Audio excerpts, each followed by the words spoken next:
ಶ್ರೀಯುತ doctor D V ಗುಂಡಪ್ಪನವರಿಂದ ಹೀಗೆ 64 ವರ್ಷ ಹಿಂದೆ ಸ್ಥಾಪಿತವಾಗಿ ನಡ್ಕೊಂಡು ಬರ್ತಾ ಇದೆಯೋ ಆ ಗೋಪಾಲಕೃಷ್ಣ ಗೋಖಲೆ ಅವರ 144ನೇ ಜನ್ಮದಿನ ಇವತ್ತು. ಗೋಖಲೆ ಅವರ ಜನನ 1866 ಮೇ 9. ಅವರು ನಿಧನರಾದ್ದು 1915 ಫೆಬ್ರವರಿ 19. ಕಾಂಗ್ರೆಸ್ಸಿನ ಮೊದಲ ಪೀಳಿಗೆಯ ಅಗ್ರಪಂಕ್ತಿಯಲ್ಲಿದ್ದವರು ಗೋಖಲೆ. ಮಹಾದೇವ ಗೋವಿಂದ ರಾನಡೆ ಅವರ ಶಿಷ್ಯರಾಗಿ ಅವರ ಉದಾರ ಚಿಂತನೆಯನ್ನು ಮುಂದುವರಿಸಿದರು. ಭಾರತೀಯರು ಆಂಗ್ಲರು ಇಬ್ಬರ ಗೌರವಾದರಗಳಿಗೂ ಪಾತ್ರರಾಗಿದ್ದವರು ಗೋಖಲೆ. ಪುಣೆಯ ಡೆಕ್ಕನ್ ಎಜುಕೇಷನ್ ಸೊಸೈಟಿ ಆ ಶಿಕ್ಷಣ ಸಂಸ್ಥೆಯಲ್ಲಿ ಬೋಧಕರಾಗಿದ್ದರು. ಅರ್ಥಶಾಸ್ತ್ರ ತಜ್ಞತೆ, ಸಾರ್ವಜನಿಕ ಹಿತದ ಬಗ್ಗೆ ಅವರಿಗಿದ್ದ ಗಾಢವಾದ ಕಳಕಳಿ, ಇದರಿಂದಾಗಿ ಲೆಜಿಸ್ಲೇಟಿವ್ ಕೌನ್ಸಿಲ್ ಸದಸ್ಯರಾಗಿಯೂ ಕೂಡ ಅವರು ಆಯ್ಕೆಯಾಗಿದ್ದರು. ಉತ್ತರೋತ್ತರ 1902ರಿಂದ ಆಗಿನ ಸಂಸತ್ತು ಅಂದರೆ ಇಂಪೀರಿಯಲ್ ಲೆಜಿಸ್ಲೇಟಿವ್ ಕೌನ್ಸಿಲ್ ಅದರ ಸದಸ್ಯರಾಗಿ ನಿಯುಕ್ತರಾಗಿ ಪ್ರಖರವಾದ ಜನಪರ ಧೋರಣೆಯಿಂದ ಗಣ್ಯತೆ ಪಡೆದಿದ್ದರು. ಕೆಲಕಾಲ ಅಖಿಲ ಭಾರತ ಕಾಂಗ್ರೆಸ್ಸಿನ ಪ್ರಧಾನ ಕಾರ್ಯದರ್ಶಿ ಆಗಿದ್ದರು. 1905ರಲ್ಲಿ ವಾರಣಾಸಿಯಲ್ಲಿ ನಡೆದ ಅಖಿಲ ಭಾರತ ಕಾಂಗ್ರೆಸ್ ಅಧಿವೇಶನದ ಅಧ್ಯಕ್ಷರಾಗಿದ್ದರು. ಸಂವಿಧಾನಿಕ ಮಾರ್ಗಗಳಲ್ಲಿ ದೇಶ ಸೇವೆ ಮಾಡುವ ಪೂರ್ಣಾವಧಿ ಕಾರ್ಯಕರ್ತರ ನಿರ್ಮಾಣಕ್ಕೋಸ್ಕರವೇ 1905ರಲ್ಲಿ ಸರ್ವೆಂಟ್ಸ್ ಆಫ್ ಇಂಡಿಯಾ ಸೊಸೈಟಿ ಸಂಸ್ಥೆಯನ್ನು ಪುಣೆಯಲ್ಲಿ ಅವರು ಸ್ಥಾಪನೆ ಮಾಡಿದ್ರು. ಗೋಖಲೆ ಅವರನ್ನು ಗಾಂಧೀಜಿ ತಮ್ಮ ಪೊಲಿಟಿಕಲ್ ಗುರು ಅಂತ ಪರಿಗಣಿಸಿದರು. ಗಾಂಧಿಯವರು ಗೋಖಲೆ ಅವರನ್ನು ಮೊದಲು ಭೇಟಿಯಾದದ್ದು 1896ರಲ್ಲಿಯೇ. ಆ ಹಂತದಲ್ಲಿ ಗಾಂಧಿಯವರಿಗೆ ಭಾರತಕ್ಕೆ ಹಿಂದಿರುಗಿ ಇಲ್ಲೇ ನೆಲೆಸುವ ಅಭಿಪ್ರಾಯ ಇನ್ನೂ ಇರಲಿಲ್ಲ. ಆಫ್ರಿಕಾದಲ್ಲೇ ಸ್ಥಿರವಾಗಿ ಉಳಿಬೇಕು ಅಂತಲೇ ಗಾಂಧಿಯವರ ಚಿಂತನೆ ಇತ್ತು ಆ ಹಂತದಲ್ಲಿ. ಆ ಹಂತದಿಂದ ಗಾಂಧಿಯವರ ಚಿಂತನೆಯನ್ನು ಕಾರ್ಯರೀತಿಯನ್ನು ರೂಪಿಸಿದವರು ಗೋಪಾಲಕೃಷ್ಣ ಗೋಖಲೆ. ಅಖಿಲ ಭಾರತ ಕಾಂಗ್ರೆಸ್ಸಿಗೆ ಗಾಂಧಿಯವರನ್ನು ಪರಿಚಯಿಸಿದವರು ಗೋಖಲೆ. ದಕ್ಷಿಣ ಆಫ್ರಿಕಾದಲ್ಲಿ ಅವರು ನಡೆಸಿದ್ದ ಪ್ರಯತ್ನಗಳಿಗೆ ಕಾಂಗ್ರೆಸ್ ವೇದಿಕೆಯಲ್ಲಿ 1910ರಲ್ಲಿ ಗಮನ ಸೆಳೆದವರು ಗೋಖಲೆ. ಗಾಂಧಿ ಮತ್ತು ಗೋಖಲೆ ಅವರ ನಡುವೆ ಎಷ್ಟೋ ವಿಷಯಗಳಲ್ಲಿ ಭಿನ್ನಾಭಿಪ್ರಾಯಗಳು ಕೂಡ ಇದ್ದವು. ಉದಾಹರಣೆಗೆ ಗಾಂಧಿಯವರಿಗೆ ಸಮ್ಮತಿ ಇಲ್ಲದ ಮುಸ್ಲಿಂ ಪ್ರತ್ಯೇಕ ಪ್ರಾತಿನಿಧ್ಯ ವ್ಯವಸ್ಥೆಯನ್ನು ಮಿಂಟೋ ಮಾರ್ಲೆ ರಿಫಾರ್ಮ್ಸ್ ಸಂದರ್ಭದಲ್ಲಿ ಗೋಖಲೆ ಬೆಂಬಲಿಸಿದರು. ಈ ರೀತಿಯ ಭಿನ್ನತೆಗಳು ಇದ್ದರೂ ಕೂಡ ಗಾಂಧಿ ಮತ್ತು ಗೋಖಲೆ ಅವರ ನಡುವೆ ಪರಸ್ಪರ ಉನ್ನತವಾದ ಗೌರವಾದರಗಳು ಇದ್ದವು. ಇಂಥ ಮೌಲ್ಯಗಳು ನಾವು ಇವತ್ತು ನೆನೆಸ್ಕೋಬೇಕಾಗಿದೆ. ಸಾರ್ವಜನಿಕ ಜೀವನ ಎಂಥದೇ ಸಂದರ್ಭದಲ್ಲಿ ನೀತಿಯ ನೆಲೆಗಟ್ಟಿನಲ್ಲೇ ನಡೀಬೇಕು ಅನ್ನೋದು ಗೋಖಲೆ ಅವರ ಧ್ಯೇಯ. ಡಿ ವಿ ಜಿ ತಾವು ಸಂಕಲ್ಪಿಸಿದ ಸಂಸ್ಥೆಗೆ ಗೋಖಲೆಯವರ ಹೆಸರನ್ನಿಟ್ಟಿದ್ದು ಗೋಖಲೆ ಅವರು ಪ್ರತಿನಿಧಿಸಿದ ಉನ್ನತ ಚಾರಿತ್ರ ಮತ್ತು ಮೌಲ್ಯಾನುಸಂಧಾನದ ಕಾರಣದಿಂದ. ಗೋಖಲೆಯವರ ಸರಳತೆ, ನಿಸ್ಪೃಹತೆ, ವಸ್ತುನಿಷ್ಠ ಚಿಂತನೆ, ಎಲ್ಲರೊಡನೆ ಸೌಹಾರ್ದ, ಈ ಗುಣಗಳು ಸದಾ ಸ್ಮರಣೀಯವಾಗಿ ಉಳಿಯುತ್ತವೆ. ಇವತ್ತು ಇಂಥ ಗುಣಗಳು ಅಪರೂಪ ಅಂತ ದುಃಖದಿಂದ ಹೇಳಬೇಕಾಗಿದೆ. ಒಂದು ಸಣ್ಣ ಉದಾಹರಣೆ, ಗೋಖಲೆ ಫರ್ಗುಸನ್ ಕಾಲೇಜಿನ ಪ್ರಿನ್ಸಿಪಲ್ ಆಗಿದ್ದರು. ತಮ್ಮ ಶಿಷ್ಯ ಆರ್ ಪಿ ಪರಾಂಜಿಪೆ ಇಂಗ್ಲೆಂಡಿನಲ್ಲಿ ಪ್ರೌಢ ವ್ಯಾಸಂಗ ನಡೆಸಿ ಸೀನಿಯರ್ ರ್ಯಾಂಗ್ಲರ್ ಪದವಿ ಪಡೆದ ಮೇಲೆ ಫರ್ಗುಸನ್ ಕಾಲೇಜಿನ ಪ್ರಿನ್ಸಿಪಲ್ ಸ್ಥಾನವನ್ನು ಪರಾಂಜಿಪೆ ಅವರಿಗೆ ವಹಿಸಿ ಗೋಖಲೆ ಅವರ ಕೈ ಕೆಳಗೆ ಸಾಮಾನ್ಯ ಬೋಧಕರಾಗಿ ಮುಂದುವರೆದರು. ಇಂಥ ನಿರಹಂಕಾರ ಗೋಖಲೆಯವರದು. ಅಂಥ ಉನ್ನತ ವ್ಯಕ್ತಿತ್ವದ ದೇಶ ಸೇವಕರ ಜನ್ಮದಿನ ಸ್ಮರಣೆಗೋಸ್ಕರ ನಾವು ಇವತ್ತು ಇಲ್ಲಿ ಸೇರಿದ್ದೇವೆ. ಇವತ್ತು ಗೋಖಲೆ ಆ್ಯಂಡ್ ಲಿಬರಲಿಸಮ್ ಅದರ ಬಗ್ಗೆ ಮಾತನಾಡೋದಕ್ಕೆ ನಮ್ಮ ನಡುವೆ ಪ್ರೊಫೆಸರ್ RLM ಪಾಟೀಲ್ ಅವರು ದಯಮಾಡಿಸಿದ್ದಾರೆ. ಈ ವೇದಿಕೆಗೆ ಸುಪರಿಚಿತರೇ ಆಗಿದ್ದಾರೆ.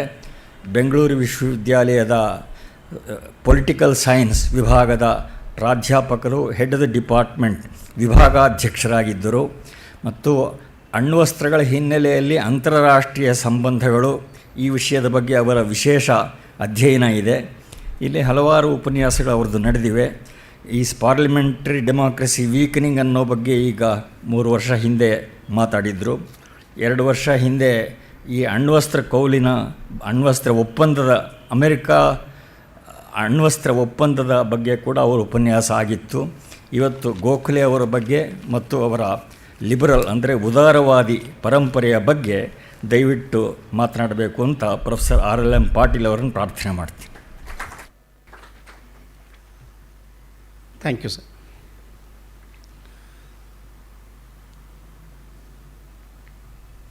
ಆತ್ಮೀಯ ಹಿರಿಯ ವಿದ್ವಾಂಸ ಮಿತ್ರರಾದಂಥ ರಾಮಸ್ವಾಮಿಗಳೇ, ಹಿರಿಯ ಮಿತ್ರ ಅಂತ ವೆಂಕಟಸ್ವಾಮಿಗಳೇ,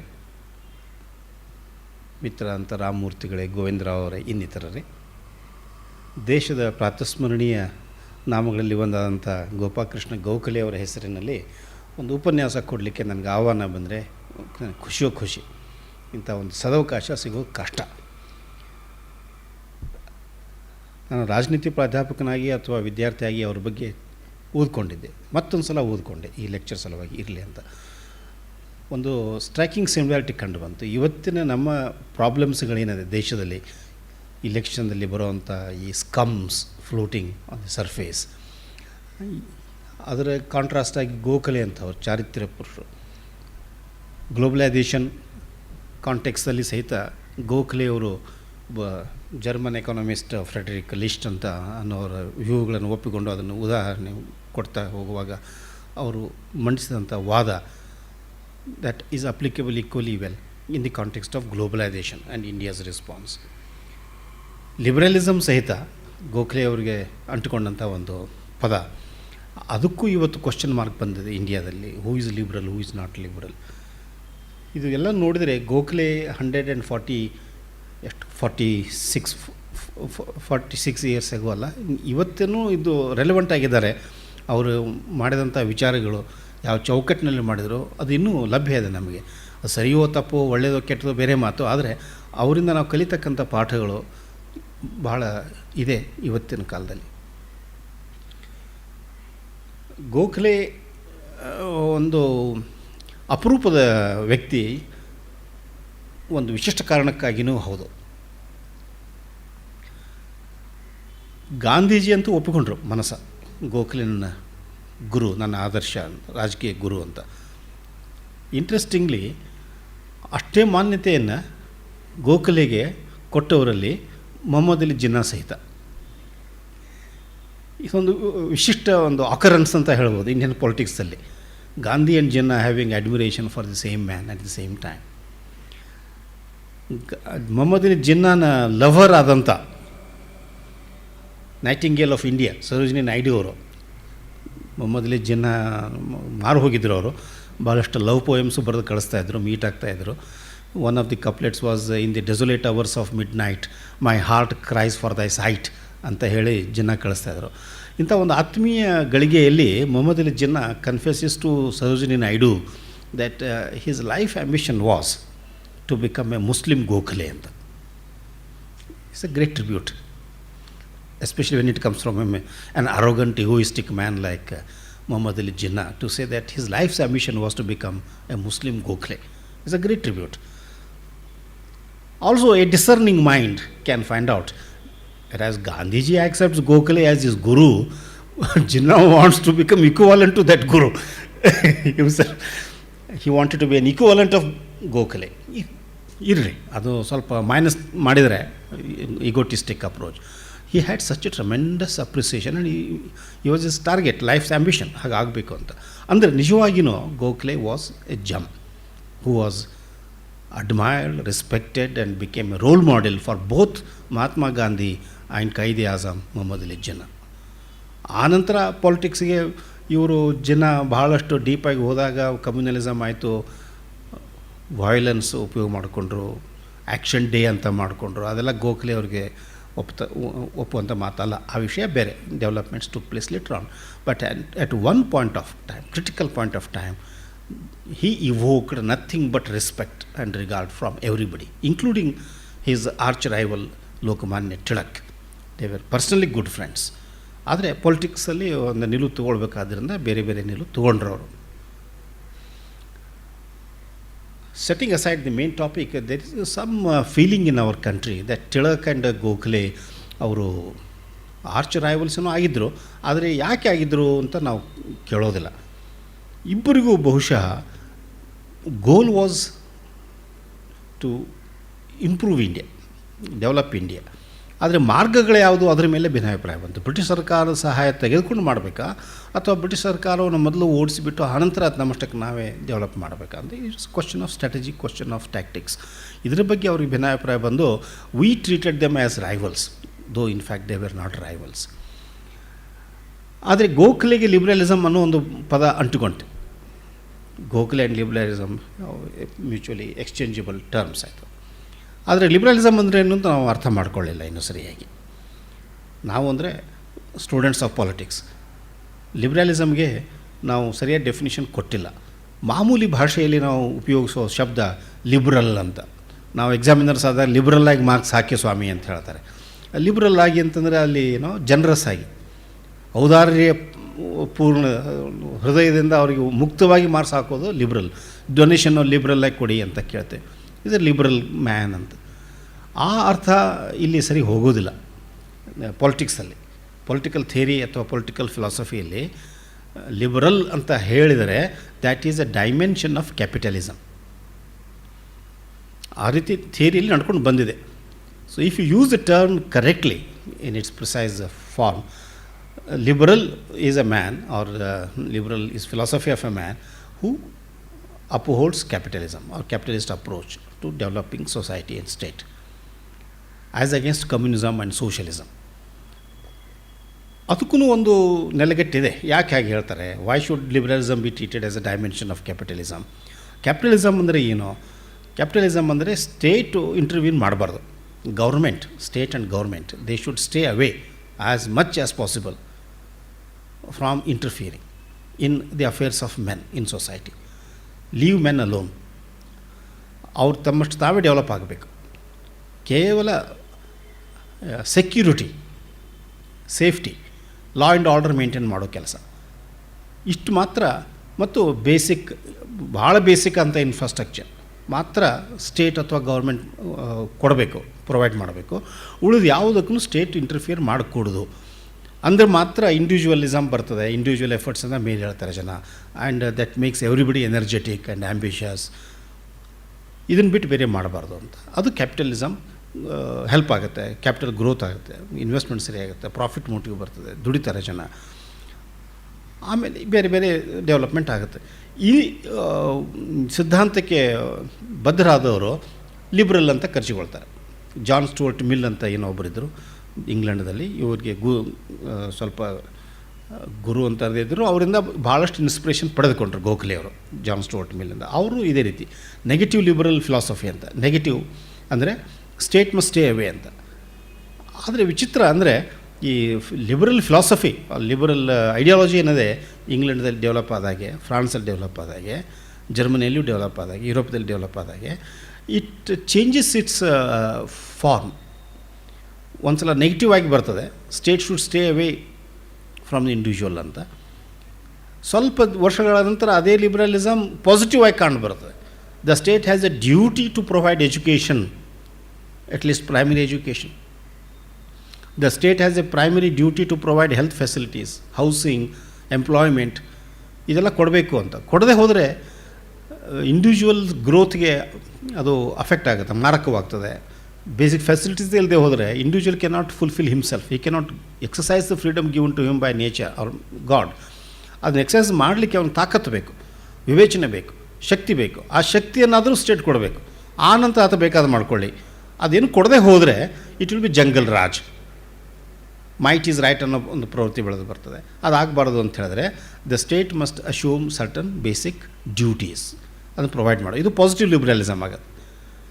ಗೋಖಲೆ ಅವರು he was oscillating between negative liberalism and positive liberalism. ಎಲ್ಲರ ಮಧ್ಯೆ ಅವರು ತುಳಾಡ್ತಾ ಇದ್ದಾರೆ.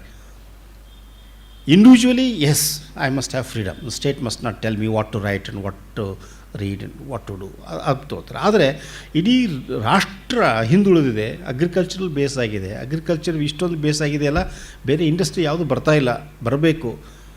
ಅವರು ಉಪಯೋಗ ಮಾಡಿದಂಥ ಒಂದೆರಡು ಸೆಂಟೆನ್ಸ್ಗಳನ್ನು, ಶಬ್ದಗಳನ್ನು ನಾನು ನಿಮಗೆ ಕೋಟ್ ಮಾಡಿ ಹೇಳ್ತೇನೆ. ಈಗ ನಾವು ಗ್ಲೋಬಲೈಸೇಷನ್ ಅನ್ನೋ ಕಾಂಟೆಕ್ಸಲ್ಲಿ ಇಂಡಿಯಾಕ್ಕೆ ನಾವು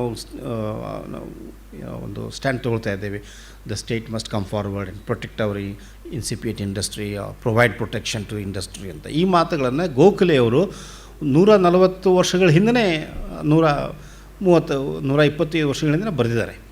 ಹೇಗೆ ಗ್ಲೋಬಲೈಸೇಷನ್ ಅಂತ ಶಬ್ದ ಉಪಯೋಗ ಮಾಡದಿದ್ದರು, ಹೋರ್ಟೆಕ್ಸ್ ಅಂತ, ಹೋರ್ಟೆಕ್ಸ್ ಆಫ್ ಡೆವಲಪ್ಮೆಂಟ್ ಆಗ್ತಾಯಿದೆ ಯುರೋಪ್ದಲ್ಲಿ. ಇಂಡಿಯಾದಂಥ backward agricultural country cannot be allowed to remain backward anymore. Industry establish ಆಗಬೇಕು, ಅದಕ್ಕೆ ಸರ್ಕಾರ ಮುಂದೆ ಬಂದು ಪ್ರೊಟೆಕ್ಷನ್ ಕೊಡಬೇಕು, ಬ್ರಿಟಿಷ್ ಸರ್ಕಾರ ಬಂದು ಪ್ರೊಟೆಕ್ಷನ್ ಕೊಡಬೇಕು ಅಂತ ಗೋಖಲೆಯವರು ಆಗ ಹೇಳಿದ್ದಾರೆ 125 ಸುಮಾರು ವರ್ಷಗಳ ಹಿಂದೆ.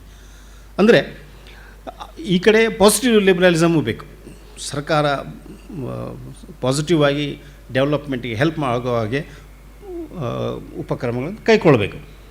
ಆದರೆ ಇಂಡಿವಿಜುವಲ್ ಪ್ರಶ್ನೆ ಬಂದಾಗ he wants people to be left alone, government should not interfere. ಈ ಸಮಾಜ ಸುಧಾರಣೆಗಳು ಅಂಥದಕ್ಕೆಲ್ಲ ನಮ್ಮಷ್ಟಕ್ಕೆ ನಾವೇ ಮಾಡಿಕೊಳ್ಬೇಕು ಅಂತ ಆ ದೃಷ್ಟಿಯಿಂದ ಅವರು ಅನೇಕ ಉಪಕ್ರಮಗಳನ್ನು ಕೈಗೊಂಡಿದ್ದರು, ಪುಣೆಯಲ್ಲಾಗಲಿ ಮಹಾರಾಷ್ಟ್ರದಲ್ಲಾಗಲಿ. ಮುಖ್ಯವಾಗಿ ಗೋಖಲೆ ಅವರಿಗೆ ಚಾರಿತ್ರ್ಯ ಬಿಲ್ಡಪ್ ಆಗಬೇಕು ಅಂತ, like Plato or Socrates, good man who must produce. Once you produce good men, or you have a process of production of good men, society's problems will be solved automatically when good people come to the top. And good people will come to the top if you produce them first. How to produce good people, how to put them into political process.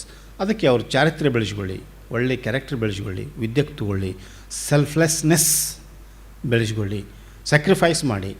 Unless you sacrifice ದೇಶ develop ಆಗೋದಿಲ್ಲ ಅಂತ ಈ ಅನೇಕ ಮುತ್ತಿನಂಥ ಮಾತುಗಳನ್ನು ಗೋಖಲೆಯವರು ಆವಾಗಲೇ ಬರೆದು ಪ್ರಚುರಪಡಿಸಿದರು.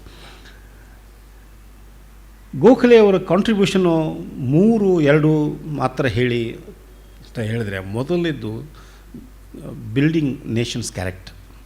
To build nations character, of course you must, like Plato argued, you must produce good men of character first, and then only society can be developed.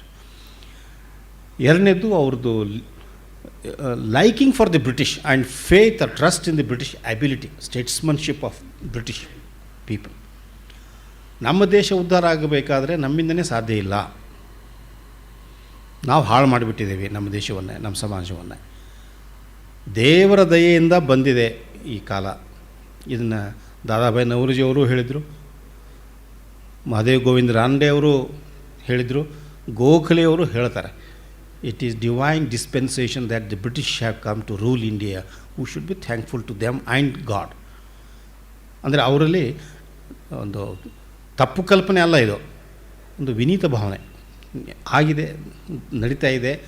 ಇದರಿಂದ ಎಷ್ಟು ನಾವು ಲಾಭ ಪಡಿಬೇಕು, ಅಡ್ವಾಂಟೇಜ್ ತೊಗೊಳ್ಬೋದು ಅಂತ ತೊಗೊಂಡು ಮುಂದೆ ಹೋಗೋಣ ಅಂತ. ಯಾಕೆ ಹಾಗೆ ಹೇಳ್ತಾ ಇದ್ರು ಅಂತಂದರೆ, ಪ್ರಬಲವಾಗಿ British people have an obligation ಅಂತಲೂ ಅವ್ರು ಹೇಳ್ತಾಯಿದ್ರು. They have an obligation to develop our society, remove the obstacles in development, integration ಆಗಬೇಕು, ಎಜುಕೇಷನ್ ಬರಬೇಕು.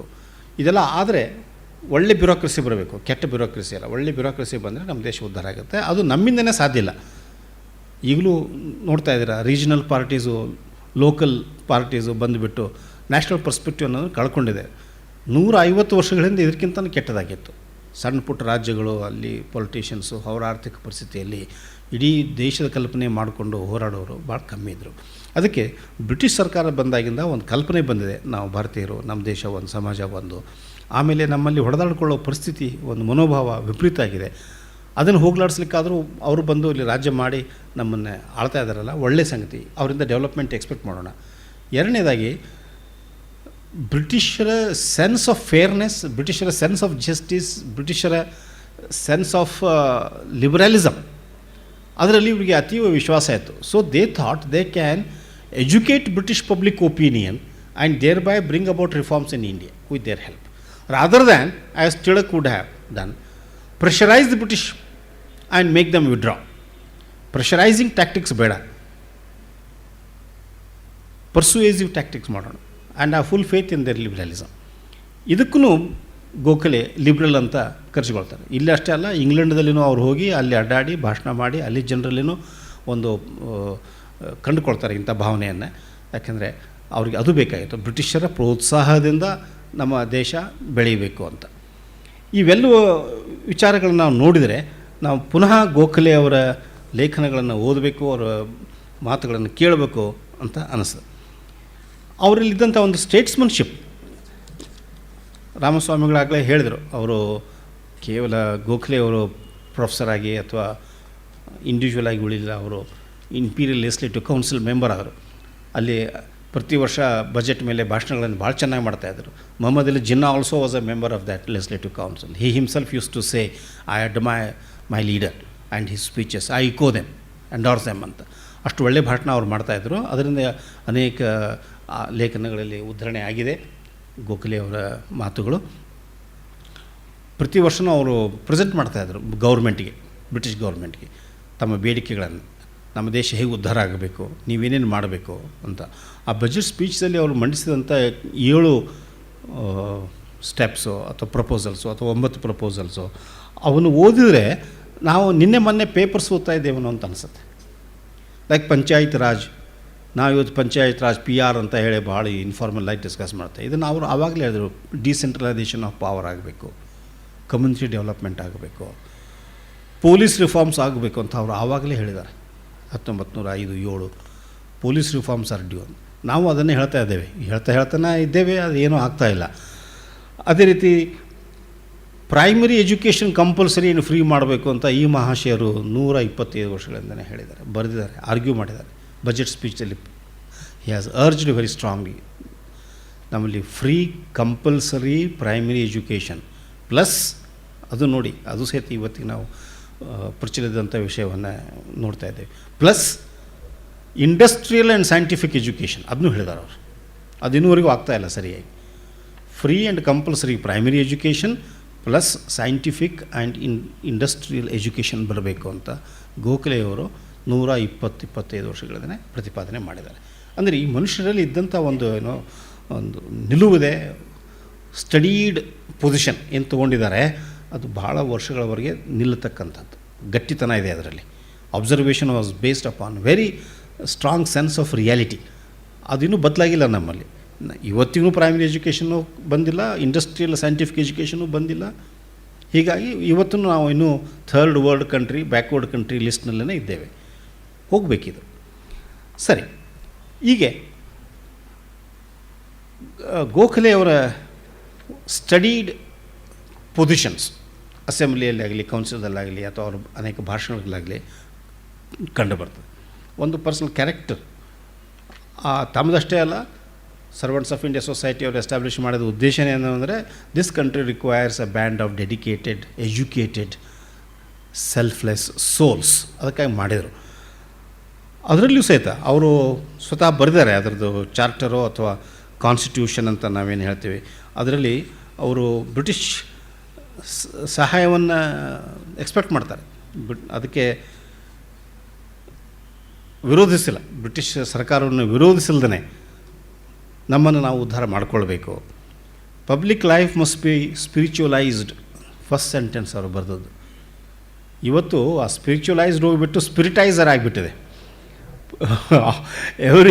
ಎವ್ರಿ ಇಲೆಕ್ಷನ್ಸ್ದಲ್ಲಿ ಸ್ಪಿರಿಟು ಎಲ್ಲ ಕಡೆ.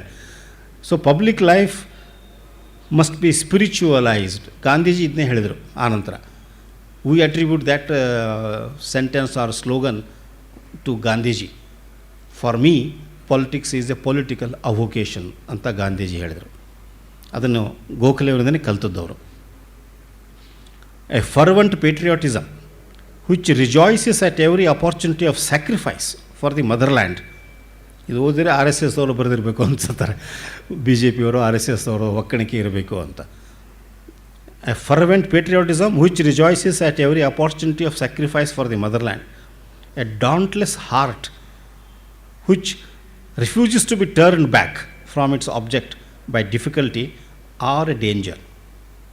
A deep faith in the purpose of providence. Seek the joy which comes of spending oneself in the service of one's country. ಇದೆಲ್ಲ ಅವರು ಬರೆದಂಥ servants of India ಸೊಸೈಟಿಯ ಉಪೋದ್ಘಾತದಲ್ಲಿ. The servants of India society will train men prepared to devote their lives to the cause of the country in a religious spirit. ಅಂದರೆ ಈ ಶಬ್ದಗಳು ಇವತ್ತು ಇನ್ನೂ ಭಾಳ ರಿಲೆವೆಂಟ್ ಆಗಿದೆ. ಅಡ್ವಾಣಿಯವರು ಹೇಳಿರ್ಬೋದು ಈ ಮಾತು, ವಾಜಪೇಯಿ ಅವರು ಹೇಳಿರ್ಬೋದು, ಗೋವಿಂದಾಚಾರ್ಯ ಹೇಳಿರ್ಬೋದು ಅನ್ನೋ ಒಂದು ನಮಗೆ ಫೀಲಿಂಗ್ ಆಗ್ಬೋದು. ಆದರೆ ಹೇಳಿದವರು ಗೋಖಲೆ ಅವರು. And will seek to promote by all constitutional means the national interest of the Indian people. ಎಷ್ಟು ಚೆನ್ನಾಗಿ ಹೇಳಿದ್ದಾರೆ. By all constitutional means the interest of the Indian people. ಅದು ಏನು ಮಾಡಬೇಕು servants of India society? Number 1, create among men by example and by precept a deep passionate love of the motherland, seeking its highest fulfilment in service and sacrifice. ಎಷ್ಟು ಚೆನ್ನಾಗಿ ಹೇಳಿದ್ದಾರೆ. ಇದು inspiring words. ಆದರೆ the fact that they were uttered 120 years ago and they are still relevant is a matter of sadness. We should have overcome this phase. ಆದರೆ ಇಲ್ಲ, ಇನ್ನೂ relevant ಆಗಿದೆ ಅಂದರೆ it's a matter of sadness. Second, organise the work of political education and agitation and strengthen the public life of the country. Public life ಅನ್ನೋದು ಮರೆತುಬಿಟ್ಟಿದ್ದೀವಿ. ಎಲ್ಲರೂ private lives, family life, ತಮ್ಮ community life, ಇದ್ರ ಬಗ್ಗೆ ವಿಚಾರ ಮಾಡ್ತಾ ಇದ್ದಾರೆ ಹೊರತು ಪಬ್ಲಿಕ್ ಲೈಫ್ ಬಗ್ಗೆ ಮಾಡ್ತಾ ಇಲ್ಲ. Promote cordial relationship among different communities. ಎಲ್ಲಿದೆ? ನೀವು ಕೈ ಕತ್ತರಿಸಿ ಅಂತ ಹೇಳಿದ್ರೆ ನಾನು ಕುತ್ತಿಗೆ ಕಾಲು ಕತ್ತರಿಸಿ ಇದೇ ಮಾತಾಡ್ತೇವೆ. ಕಮ್ಯುನಿಟೀಸ್ ನಡುವೆ ಹಾರ್ಮೋನಿ ಡೆವಲಪ್ ಮಾಡೋದ್ರ ಬದಲು ಥ್ರೆಟನಿಂಗ್ ಪೋಸ್ಚರ್ಸ್ ತೊಗೊಳ್ತಾ ಇದ್ದೇವೆ. Fourth one, assist educational movements especially those meant for women, backward classes and for industrial and scientific education. ಭಾಳ ಫಾರ್ ಸೈಟೆಡ್ ವ್ಯೂ ತೊಗೊಂಡಿದ್ದಾರೆ. Servants of societies fifth purpose would be elevation of the depressed classes. ನೋಡಿ, ಧಾರವಾಡದಲ್ಲಿ ಒಂದು conference address ಮಾಡಿದ್ದಾರೆ ಗೋಪಾಲಕೃಷ್ಣ ಗೋಖಲೆ ಅವರು.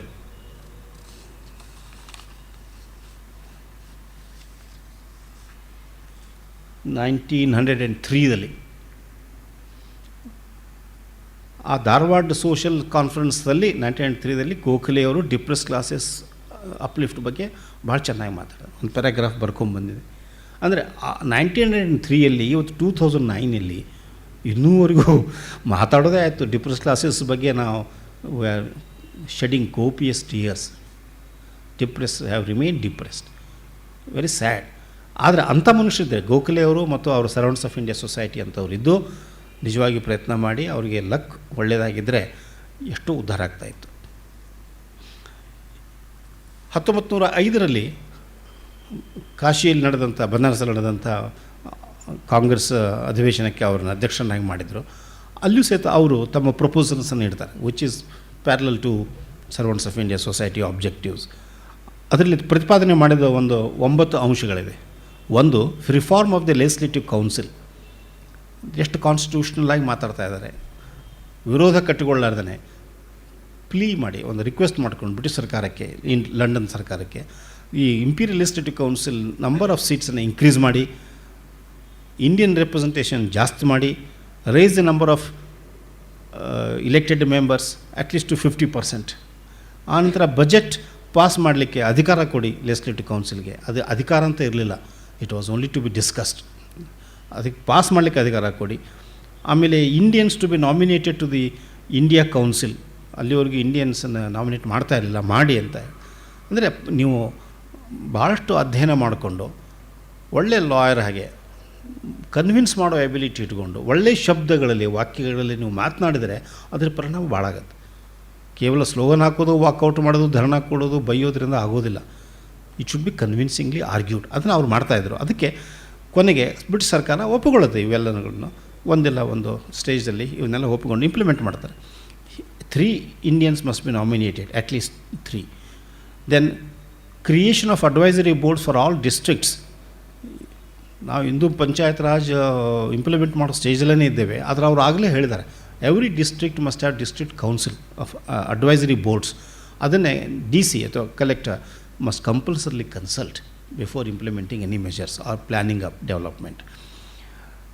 Fourth, judicial branch of ICS to have legal professional members ಅಂತ. ಆವಾಗ ICSದಲ್ಲಿ ಇದ್ದವರು ಜಡ್ಜಸ್ನೂ ಆಗ್ಬೋದಾಗಿತ್ತು. ಆದರೆ they didn't have the background of law or judiciary. ಅದಕ್ಕೆ ನೆಸೆಸರಿಲಿ ICSದಲ್ಲಿ ಜುಡಿಷಿಯಲ್ ಬ್ರ್ಯಾಂಚಲ್ಲಿ ಮಾಡಿದರೆ ಅವರಿಗೆ ಜುಡಿಷಿಯಲ್ ಬ್ಯಾಕ್ಗ್ರೌಂಡ್ ಇರಲೇಬೇಕು, ಹಾಗೆ ನೀವು ಮಾಡಿ ಅಂತ ಒತ್ತಾಯ ಮಾಡ್ತಾಯಿದ್ರು. ಇಲ್ಲದೆ ಹೋದರೆ they were more of a politician or administrator other than judges. Then reduction in the heavy military expenditure. ತಮಗೆಲ್ಲರಿಗೂ ಗೊತ್ತಿದೆಯೋ ಇಲ್ವೋ, ಒಂದು ಸಲ ಇದೇ ಹಾಲ್ದಲ್ಲಿ ಭಾಷಣ ಮಾಡುವಾಗ ನಾನು ಒಂದು ಪ್ರಸ್ತಾಪ ಮಾಡಿದ್ದೆ ಅಂತ ಕಾಣುತ್ತೆ. ಫಸ್ಟ್ ವರ್ಲ್ಡ್ ವಾರ್ ಮತ್ತು ಸೆಕೆಂಡ್ ವರ್ಲ್ಡ್ ವಾರ್ ನಡೆದಾಗ ಬ್ರಿಟಿಷ್ ಪಾರ್ಲಿಮೆಂಟ್ದಲ್ಲಿ ಏನು ಬಜೆಟ್ ಪ್ರೆಸೆಂಟ್ ಮಾಡಿ ಬ್ರಿಟಿಷ್ ಜನರ ಮೇಲೆ ಏನೋ ಟ್ಯಾಕ್ಸೇಷನ್ ಹಾಕಬೇಕಾಗಿತ್ತು to raise a necessary resources to fight or prosecute the war on behalf of Britain, ಅದು ಆಗಲಿಲ್ಲ. ಬ್ರಿಟಿಷ್ ಪ್ರಜೆಗಳ ಮೇಲೆ ಬ್ರಿಟಿಷ್ ಸರ್ಕಾರ ಹೆಚ್ಚಿನ ಭಾರ ಹಾಕಲಿಲ್ಲ. ಹಾಗಾದರೆ ಎಲ್ಲಿಂದ ಬಂತು first world war second world ವಾರ್ಗೆ ಬೇಕಾದಂಥ ಹಣ, ಧನ, ಧಾನ್ಯ, ಯುವ ಶಕ್ತಿ ಫೈಟ್ ಮಾಡೋದು ಎಲ್ಲಿಂದ ಬಂತು ಬ್ರಿಟನ್ಗೆ ಅಂದರೆ ಇಂಡಿಯಾದಿಂದ ಹೋಯಿತು. ನಮ್ಮ ಗೌರ್ಮೆಂಟ್ ಆಫ್ ಇಂಡಿಯಾ ಇಲ್ಲಿ ಬಜೆಟ್ ಪ್ರೆಸೆಂಟ್ ಮಾಡಿ ಇಲ್ಲಿಂದ ಹಣವನ್ನು ಕ್ರೋಢೀಕರಣ ಮಾಡಿ ಅದನ್ನು ವಿನಿಯೋಗ ಮಾಡ್ತೀವಿ first world war second world ವಾರ್ಗೆ. First world war second world war ಸತ್ತ ಒಂದು 18 ಮಿಲಿಯನ್ ಜನ ಇದ್ದರೆ ಅದರಲ್ಲಿ ಹೆಚ್ಚು ಜನ ನಮ್ಮವರೇ ಭಾರತೀಯರೇ ಇದ್ದರು, ಹುಟ್ಟಾಡ್ರು. ನಾವು ಅವ್ರಿಗಾಗಿ ಪ್ರಾಣತ್ಯಾಗ ಮಾಡಿ sacrifice blood, lives and property, means, and not only that our young men also. ಜೈ ಹೋ ಬ್ರಿಟನ್ ಅಂತ. ಆದ್ದರಿಂದ first world war second world ವಾರದಲ್ಲಿ ನಮ್ಮ ಬಜೆಟ್ದಲ್ಲಿ ರಿಫ್ಲೆಕ್ಟ್ ಮಾಡ್ತಕ್ಕಂಥ ಏನು ಹಣ ಸಂಗ್ರಹ ಇದೆ ಅದು ಕಡಿಮೆ ಆಗಲಿ ಅಂತ ಅವ್ರು ಗೋಖಲೆ ಅವರು ಆವಾಗಲೇ ಹೇಳಿದ್ದಾರೆ. ಇನ್ನು ಫಸ್ಟ್ ವರ್ಲ್ಡ್ ವಾರ್ ಆಗಿದ್ದಿಲ್ಲ, ಆದರೂ ಸಹಿತ British India shoulder the burden, financial burden and other military burden on behalf of great Britain. ಅದನ್ನೇ ಅವರು ಅಪೋಸ್ ಮಾಡ್ತಾಯಿದ್ರು. Reduce the military heavy military expenditure, spend more on education and industrialization of India, and also to relieve rural agricultural indebtedness. ಇನ್ನೂ ಅದನ್ನೇ ಹೇಳ್ತಾ ಇದ್ದಾರೆ. Farmers are committing suicide ಇವತ್ತು 2009ರಲ್ಲಿ. ಈ ಮಾತನ್ನು ಗೋಖಲೆ ಅವರು ಆವಾಗಲೇ ಹೇಳಿದ್ದಾರೆ budgetary speech in 1905 in legislative council. Reduce or relieve agricultural indebtedness in rural area. Reduction of the heavy military expenditure, expansion of primary education, growth in industrial and technical education, separation of the executive and judicial administrations, and alleviation, ಅವರು ಉಪಯೋಗ ಮಾಡಿದಂಥ ಶಬ್ದ alleviation of rural indebtedness. ನೋಡಿ, ನಾವು ಗೋಖಲೆಯವ್ರನ್ನ ಸ್ಮರಿಸ್ತಾ ಇದ್ದೇವಾ ಅಥವಾ ನಮ್ಮ ಇವತ್ತಿನ ಸರ್ಕಾರ ನಡೆಸ್ತಕ್ಕಂಥ ಸ್ಟೇಟ್ಸ್ಮನ್ಗಳನ್ನು ನೆನೆಸ್ತಾ ಇದ್ದೇವೆ? ಇದೇ ಶಬ್ದಕೋಶ ಇವರಲ್ಲೂ ಇದೆ ಇವತ್ತು. So what has the country done, how has it progress R has it progress? Freeze ಅಂತ ಹೇಳ್ತಾರಲ್ಲ, ಒಂದು ಪಿಕ್ಚರ್ ಫ್ರೇಮು ಫ್ರೀಸ್ ಮಾಡಿದ ಹಾಗೆ India is frozen in a frame. We have not moved N inch forward ಅಂತ ಅನ್ಸುತ್ತೆ. ಯಾಕೆಂದರೆ ಈ ಮನುಷ್ಯನಲ್ಲಿ ಆ ದೃಷ್ಟಿ ಇತ್ತು. ಆ ದೃಷ್ಟಿಯಲ್ಲಿ ಅವ್ರು ಕಂಡುಕೊಂಡದ್ದು, ಅವರು ಏನು ಬೇಸಿಕ್ ರಿಫಾರ್ಮ್ಸ್ ಮಾಡಬೇಕು ಅಂತ ಹೇಳಿ ಪ್ರಪೋಸಲ್ಸ್ ಇಟ್ಟಿದ್ದು, ಅದನ್ನೇ ನಾವು ಮರ್ತು ಬಿಟ್ಟಿದ್ದೀವಿ ಅಥವಾ ಕಡೆಗಣಿಸಿದ್ದೀವಿ, ಬೇಕಂತಲೋ ಅಥವಾ ಗೊತ್ತಿಲ್ಲದನೋ. Fact remains that here is a statesman whose views, whose analysis, whose proposals are still relevant as a matter of shame to me. ಆಗಬಾರ್ದಾಗಿತ್ತು. we should have gone far ahead. ಆಗಿಲ್ಲ. ಆದ್ದರಿಂದ ಈ ಗೋಖಲೆ ಅವರು ಕೇವಲ ಕ್ಯಾರೆಕ್ಟರ್ ಬಿಲ್ಡ್ ಮಾಡಿ ಉದಾರವಾಗಿರಿ ಅಂತ ಅಷ್ಟೇ ಹೇಳಿದ್ದಲ್ಲ, ಬಹಳ ಅಧ್ಯಯನ ಮಾಡಿ ಸೈಂಟಿಫಿಕ್ಕಾಗಿ ಅರ್ಥ ಮಾಡಿಕೊಂಡು ಒಳ್ಳೆ ಪ್ರಪೋಸಲ್ಸನ್ನು ಸೊಲ್ಯೂಷನ್ ಅಂತ ಇಟ್ಟುಕೊಂಡು ಅದನ್ನು ಡಿಮಾಂಡ್ ಮಾಡಿ, ಮೂರನೇದು ಒಳ್ಳೆಯ ಶಬ್ದಗಳಲ್ಲಿ ಒಳ್ಳೆಯ ವಾಕ್ಯಗಳಲ್ಲಿ ಕನ್ವಿನ್ಸ್ ಮಾಡೋ ಒಂದು ಎಬಿಲಿಟಿ ಇಟ್ಟುಕೊಂಡು ಎದುರಿಗೆ ಇಡ್ತಾಯಿದ್ರು. ಹೀಗಾಗಿ he won the consent or the appreciation of the British as well as liberal Indians. ಆದ್ದರಿಂದ ಗೋಖಲೆಯವರು ನಮಗೆ ಆಪ್ಯಾಯಮಾನ ಆಗ್ತಾರೆ. ಇವತ್ತಿನ ಈ ಸಮಾಜದಲ್ಲಿ, ಇವತ್ತಿನ ಈ ಇಲೆಕ್ಷನ್ ಸಂದರ್ಭದಲ್ಲಿ ಹೇಗೆ ಒಬ್ಬರು ಕೈ ಮುರಿ ಅಂತಾರೆ, ಒಬ್ಬರು ಕಾಲು ಮುರಿ ಅಂತಾರೆ, ಒಬ್ಬರು ಮುಖಕ್ಕೆ ಮಸಿ ಬಳಿ ಅಂತಾರೆ, ಈ ಶಬ್ದ, ಈ ಶಬ್ದಕೋಶ, ಈ ಪದಪುಂಜಗಳನ್ನು ಉಪಯೋಗ ಮಾಡಲಾರ್ದೇ ಲಿಬ್ರಲ್ಲಾಗಿ ಒಬ್ರಿಗೊಬ್ರು ಪರಸ್ಪರ ಗೌರವ ಕೊಟ್ಟು ಕನ್ವಿನ್ಸ್ ಮಾಡೋ ಎಬಿಲಿಟಿ ಇಟ್ಟುಕೊಂಡು ಮುಂದೆ ಬಂದರೆ ಒಂದು ಹಾರ್ಮೋನಿ ಡೆವಲಪ್ ಆಗುತ್ತದೆ. ಅದನ್ನು ಗೋಖಲೆ ಅವರು ಆವಾಗಲೇ ಶುರು ಮಾಡಿದ್ದಾರೆ. ಆದ್ದರಿಂದಲೇ ಬಹುಶಃ ಗಾಂಧೀಜಿ ಅವರಿಗೆ ಮಾರು ಹೋದರು ಅಂತ ಹೇಳ್ಬೋದು. ಇದ್ರ ಜೊತೆಗೆ ಆವಾಗಿನ ಬ್ರಿಟಿಷ್ ಸರ್ಕಾರ ನಮ್ಮ ಭಾರತೀಯ ಅಗ್ರಿಕಲ್ಚರ್ಸ್ಗೆ ಅಥವಾ ಜನರಲಿ ಇಂಡಿಯನ್ಸ್ಗೆ ಮಾಡುವಂಥ ಅನ್ಯಾಯ ಏನಿತ್ತು ಅದಕ್ಕೆ ಅವರು ಒಂದು ಸೊಲ್ಯೂಷನನ್ನು ಹುಡುಕೊಂಡ್ರು. ಅದು ಅವ್ರದ್ದೇ ಆಗಿರಲಿಲ್ಲ. ಜರ್ಮನಿಯಲ್ಲಿ ಒಬ್ಬ ಫ್ರೆಡರಿಕ್ ಲಿಸ್ಟ್ ಅಂತ ಒಬ್ಬರು ಪ್ರೊಫೆಸರು ಅನಲೈಸ್ ಮಾಡ್ತಾಯಿದ್ರು ಜರ್ಮನಿ ಕಂಡೀಷನ್ಸು ಮತ್ತು ಬೇರೆ ದೇಶದ conditions, economic conditions. Germany also was an imperial state like Britain. ಅವರು ಜರ್ಮನಿಯಲ್ಲಿ ಬರೆದಂಥ ಕೆಲವು ಆರ್ಟಿಕಲ್ಸನ್ನು ನೀವು ತರಿಸಿ ಓದಿ ಅಡಾಪ್ಟ್ ಮಾಡ್ಕೊಂಡು ಹೇಳ್ತಾರೆ, the great German economist Friedrich List has pointed out what happens when a country like India comes in to the vortex of universal competition. ನೋಡಿ, ಶಬ್ದ ಬೇರೆ ಉಪಯೋಗ ಮಾಡಿದ್ರೂ ಅದರದ್ದು ಏನು ಮೀನಿಂಗು, ಸಬ್ಸ್ಟೆನ್ಸು ಗ್ಲೋಬಲೈಸೇಷನ್ ಅಂತಲೇ ಇದೆ.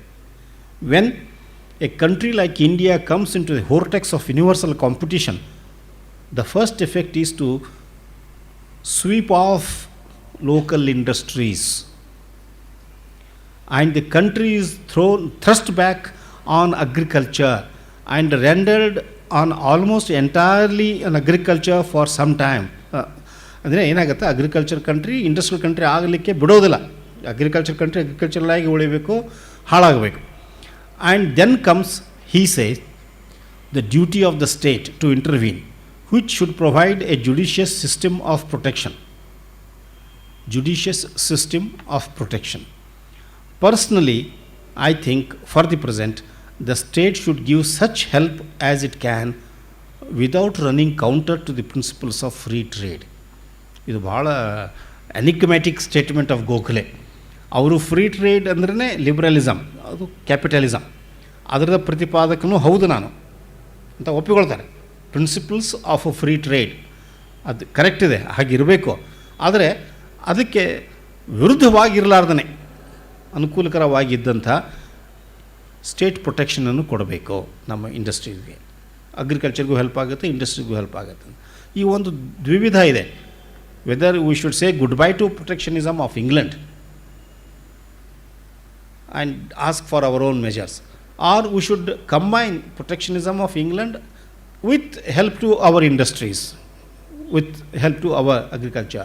ಹೇಗೆ ಮಾಡಬೇಕು ಅಂತ ಅದು ಸ್ಪಷ್ಟವಾಗಿ ಮೂಡೋದು ಕಷ್ಟ, ಬಂದಿಲ್ಲ. ಆದರೆ you can understand the dilemma of the statesman. Free ಟ್ರೇಡನ್ನು ಬಿಡ್ಲಿಕ್ಕೆ ತಯಾರಿಲ್ಲ, ಅದು ಒಳ್ಳೆಯದೇ. ಆದರೆ ಈ ಕಡೆ ನಮ್ಮ ದೇಶನೂ ಹಾಳಾಗಬಾರ್ದು, ಅದಕ್ಕೂ ಏನಾದರೂ ಹೆಲ್ಪ್ ಮಾಡೋದು ಬ್ರಿಟಿಷರು. And he was appealing to the British to understand this philosophy and come to our rescue rather than resist them, oppose them. ಆ ಅಪೋಸಿಷನ್ನು ರೆಸಿಸ್ಟೆನ್ಸ್ ಮಾಡೋದು ತಿಳಕ್ಕೆ ಬಿಟ್ಟದ್ದು ಕೆಲಸ. ಇವರು ಪರ್ಸುವೇಟ್ ಮಾಡ್ತಾ ಇದ್ದಾರೆ, ಬ್ರಿಟಿಷ್ ಸ್ಟೇಟ್ಸ್ಮನ್ಶಿಪ್ಗೆ ಅಪೀಲ್ ಮಾಡ್ತಾ ಇದ್ದಾರೆ. ಇನ್ನೊಂದು ಮಾತು ರಾಮಸ್ವಾಮಿಗಳು ನೆನಪು ಮಾಡಿಕೊಟ್ರು. ಗಾಂಧೀಜಿಯವ್ರಿಗೂ ಗೋಖಲೆಯವ್ರಿಗೂ ಸ್ವಲ್ಪ ಹೊಂದಾಣಿಕೆ ಆಗಲಾರ್ದಂಥ ಒಂದು ವಿಷಯ ಅಂತ ಹೇಳಿದ್ರೆ ಮುಸ್ಲಿಮ್ಸ್ ಬಗ್ಗೆ ಒಂದು ಸೆಪ್ರೇಟ್ ಎಲೆಕ್ಟ್ರೇಟ್ ಇರಬೇಕೇ ಇರಬಾರ್ದು ಅಂತ. ಗೋಖಲೆಯವರು ಬಹುಶಃ ಆಗಲೇ ಹೇಳಿದಾಗೆ ಒಂದು ಡೈಲೆಮಾದಲ್ಲಿದ್ದರು ಅಂತ ಕಾಣುತ್ತೆ, ಒಂದು ದ್ವಿವಿಧ ಇದ್ದರು. ಒಂದು ಪಾರ್ಟ್ ಸ್ಟೇಟ್ಮೆಂಟು ಓದಿದರೆ ಖುಷಿಯಾಗುತ್ತೆ, ಇದು ಬಹುಶಃ ನಮ್ಮ BJP RSS ಅವರೇ ಹೇಳಿದಿರಬೇಕು ಅಂತ ಆಗುತ್ತೆ. ಇನ್ನೊಂದು ನೋಡಿದರೆ ಸ್ವಲ್ಪ ಈ ಕಡೆ ವಾಲ್ತಾ ಇದ್ದಾರೆ ಅಂತ ಅನಿಸುತ್ತೆ. ಅದು ಹೇಗೆ,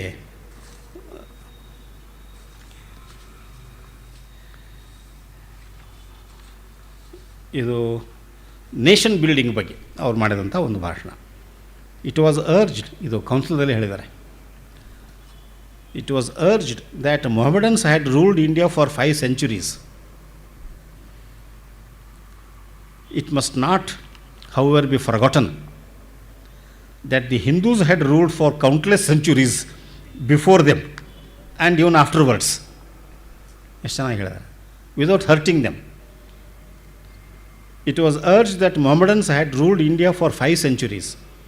It must not, however, be forgotten that the Hindus had ruled for countless centuries before them and even afterwards, before the British came on the scene. The Mohammedan power had been broken and displaced over nearly the whole country by revival of Hindu rule. Gokhale ಸಾಹೇಬರು ಹೇಳಿದ್ದು. He questioned, Gokhale Sahab questioned the ruling British government's assumption that in the administration of this country, ಇದು ಭಾಳ ಒಳ್ಳೆ ಮಾತಿದೆ, ಎಷ್ಟು ಸೂಕ್ಷ್ಮವಾಗಿ ಅವರು ಪ್ರತಿಪಾದನೆ ಮಾಡಿದ್ದಾರೆ ನೋಡಿ. He questioned the British government's assumption that in the administration of this country, those whose heart was not with India were to have preference over those whose was. ಎಷ್ಟು sophistication ಇದೆ. The British government's assumption, he questioned. What was that assumption? In the administration of this country, those whose heart was not with India were to have preference over those whose heart was with India. ಇದಿಷ್ಟು ಸಾಫ್ಟಾಗಿ almost ನಾನ್ controversial ಆಗಿ ಹೇಳಿದವರು ಬೇರೆ ಯಾರೂ ಇರಲಿಕ್ಕಿಲ್ಲ. ಅದು ಇದನ್ನೇ ಸ್ವಲ್ಪ ಆವೇಶದಿಂದ, ಒಂದು ರಭಸದಿಂದ, ಸ್ವಲ್ಪ ಕ್ರೂಡಾಗಿ ಭಾಳ ಜನ ಇವತ್ತು ಹೇಳ್ತಾ ಇದ್ದಾರೆ. ಅವ್ರಿಗೆ ನಾವು ಒಂದು ಹಣೆಪಟ್ಟಿ ಕಟ್ಟಿಬಿಡ್ತೇವೆ, ಇವರು ಪ್ರೋ ಹಿಂದುತ್ವವಾದಿಗಳು, ಆ್ಯಂಟಿ ಮುಸ್ಲಿಮ್ ಅಂತ. ಹಾಗಿಲ್ಲ ಪರಿಸ್ಥಿತಿ. ಹಾರ್ಟ್ ಯಾರ್ದು ಯಾವ ಕಡೆ ಇದೆ ನೋಡಿಕೊಳ್ಳಿ ಅಂತ ಗೋಖಲೆ ಅವರು ಹೇಳಿದ್ದು. British government proposition or assumption which was that those people whose heart was not with India, ಅವ್ರಿಗೆ ಹೆಚ್ಚಿನ ಪ್ರಿಫರೆನ್ಸ್ ಕೊಡಬೇಕು ಅಂತ British government, Manmohan Singh government ಇದೆಯಲ್ಲ, ಅದು ತಪ್ಪು ಅಂತ ಮನಮೋಹನ್ ಸಿಂಗ್ ಅವರು ಹೇಳಿದ್ದಾರೆ ಮೊನ್ನೆ ಏನೋ, minorities have first right over the resources. ಇದು ಬ್ರಿಟಿಷ್ ಗೌರ್ಮೆಂಟ್ ಅಸಂಪ್ಷನ್. ಅದನ್ನು ಗೋಖಲೆ ಅವರು ಬೇಡ ಅಂತ ಹೇಳ್ತಾ ಇದ್ದಾರೆ. Assumption that in the administration of this country, those whose heart was not with India were to have preference over those whose was. ಇದು ಸ್ವಲ್ಪ ಡೈಲೆಮ್. ಆದರೆ he was not against creating some positions for the Muslim minorities, not only Muslim, all minorities, including Muslim minorities, in the assemblies or councils. He was not against granting minorities special seats in the legislative councils after general elections were over. Interesting ಇದೆ. Not during elections. After the elections, if it was found that minorities were not represented sufficiently, then probably minorities could be nominated or accommodated, not before the elections. If they have mustered strength and come to the council on their own, then there is no need. A special supplementary election for and by the minorities may be conducted. ಎಷ್ಟು ಚೆನ್ನಾಗಿದೆ ಮಾತು. If necessary, a special supplementary election should be conducted to overcome the deficit, if any. ಭಾಳ far fetched imagination ಇದೆ, ಚೆನ್ನಾಗಿದೆ, implement ಮಾಡಬಹುದಾಗಿತ್ತು. ಆದರೆ in politics you have so many other considerations which sweep you off. ಆದರೆ ಅವ್ರ ಮನುಷ್ಯರ ಒಂದು ದೃಢ ನಿರ್ಧಾರ, ಒಂದು ಸ್ಟಡೀಡ್ ಪೊಸಿಷನ್ ಏನಿದೆ, ಅದು it depends upon your loyalty, your heart, your commitment, your character, and your understanding of your own country. What is your motherland? What is your duty by the motherland? ಅದನ್ನು ಅರ್ಥ ಮಾಡ್ಕೊಂಡು ಜನರಿಗೆ ನೀವು ಹೆಚ್ಚು preference ಕೊಡಬೇಕು. ಯಾರಿದ್ರೆ ಅರ್ಥ ಮಾಡ್ಕೊಂಡಿಲ್ಲ ಅಥವಾ ವಿರುದ್ಧ ಹೋಗ್ತಾ ಇದ್ದಾರೆ, ಅವರಿಗೆ ಪ್ರಿಫರೆನ್ಸ್ ಕೊಡೋದ್ರಲ್ಲಿ ಅರ್ಥ ಇಲ್ಲ ಅನ್ನೋ ಗೋಖಲೆ ಮಾತು. ಹೀಗೆ ಅನೇಕ ಕಾಂಟೆಕ್ಸ್ನ ನಾವು ತೆಗೆದುಕೊಂಡು ಗೋಖಲೆ ಅವರ ವಿಚಾರಗಳನ್ನು ನಮ್ಮ ಮುಂದಿಟ್ಟುಕೊಂಡ್ರೆ ಇಷ್ಟು ನಮಗೆ ರೆಲೆವೆಂಟಾಗಿ ಇವತ್ತಿನ ಸಂದರ್ಭಕ್ಕೆ ಅನುಗುಣವಾಗಿ ಕಾಣ್ತದೆ. ಇಷ್ಟು ಆದರೂ ಸಹಿತ ಗೋಖಲೆ ಮಸ್ಟ್ ಬಿ ಅಂಡರ್ಸ್ಟುಡ್. ಒಂದು, ಇವತ್ತಿನ ಕಾಂಟೆಕ್ಸ್ಟ್ಗೆ ಕಂಪೇರ್ ಮಾಡಿದರೆ how far Gokhale is relevant or views are relevant. ಇನ್ನೊಂದು ಪರ್ಸ್ಪೆಕ್ಟಿವ್, ಡಿಫ್ರೆಂಟ್ ಪರ್ಸ್ಪೆಕ್ಟಿವ್. ಗೋಖಲೆ ಅವರು ಇದ್ದಂಥ ಒಂದು ಜೀವಮಾನ ಕಾಲ ಏನಿದೆ, ಅದೇ ಭಾಳ interesting time in Indian history. ಎಷ್ಟು ಜನರಿಗೆ ಅದು ಗೊತ್ತಿದೆಯೋ, ಅವರು ಇದ್ದಾಗ, ಜೀವಂತ ಇದ್ದಾಗ, ಅವರ ಏನಂತ ಹೇಳ್ತಾರೆ ಕಂಟೆಂಪ್ರರೀಸ್ ಯಾರ್ಯಾರಿದ್ದರು ಅದನ್ನು ಸ್ವಲ್ಪ ಲೆಕ್ಕ ಹಾಕಿದರೆ ಐ ಎನ್ವಿ ದೆಮ್. ಎಂಥ ದೊಡ್ಡ ದೊಡ್ಡ ಜನ, ಸ್ವಾಮಿ ವಿವೇಕಾನಂದ, ತಿಳಕ್, ಅನ್ನಿ ಬೆಸೆಂಟ್, ದಯಾನಂದ ಸರಸ್ವತಿ, ಜ್ಯೋತಿಬಾ ಫುಲೆ, ಸ್ವಲ್ಪ ಹೆಚ್ಚು ಕಮ್ಮಿ, ಭಂಡಾರ್ಕರ್, ದಿಗ್ಗಜರು. ಕೆಲವೇ ಹೆಸರುಗಳನ್ನು ನಾನು ಹೇಳಿದ್ದೇನೆ, ಇನ್ನೂ ಹೇಳ್ತಾ ಹೋದ್ರೆ ಜಾಸ್ತಿ ಆಗ್ಬೋದು. ಅಂದರೆ ಗೋಖಲೆ ಅವರು ಇದ್ದ ಕಾಲಮಾನದಲ್ಲಿ ನಿಮಗೆ ಇಷ್ಟೊಂದು ಪ್ರಕಾಶಮಾನವಾದಂತಹ ವ್ಯಕ್ತಿತ್ವಗಳು ಇಡೀ ಭಾರತದಲ್ಲಿದ್ದು, from one tip to the other, all over India. Rammohan Roy ತೀರು ಹೋಗಿದ್ದರು, ಅದಾದ ನಂತರ ಬಂದಂಥ ಎಷ್ಟೋ ಪ್ರವೃತ್ತಿಗಳು, ದೊಡ್ಡ ದೊಡ್ಡ ಜನ ದಿಗ್ಗಜರು ಆಗಿನ ಕಾಲ 1880 ಅಂತ ಇಟ್ಕೊಳ್ಳಿ. ಅದು ವರ್ಲ್ಡ್ ಇತಿಹಾಸದಲ್ಲಿನೂ ಬಹಳ ಇಂಪಾರ್ಟೆಂಟ್ ಘಟ್ಟ. ಅದು ಇಂಡಸ್ಟ್ರಿಯಲ್ ರೆವಲ್ಯೂಷನ್ ಆಗುತ್ತೆ, ಸ್ಟೀಮ್ ಇಂಜಿನ್ ಬರ್ತದೆ. European history also was shaped by events in 1870s, 1880s. ಇಲ್ಲಿಯೂ ಸಹಿತ 1870s ಆ್ಯಂಡ್ 1880s, 1890sಲ್ಲಿ ಇಷ್ಟು ದೊಡ್ಡ ದೊಡ್ಡ ಜನ ಇಲ್ಲಿ ಆಗಿ ಹೋಗಿದ್ದಾರೆ.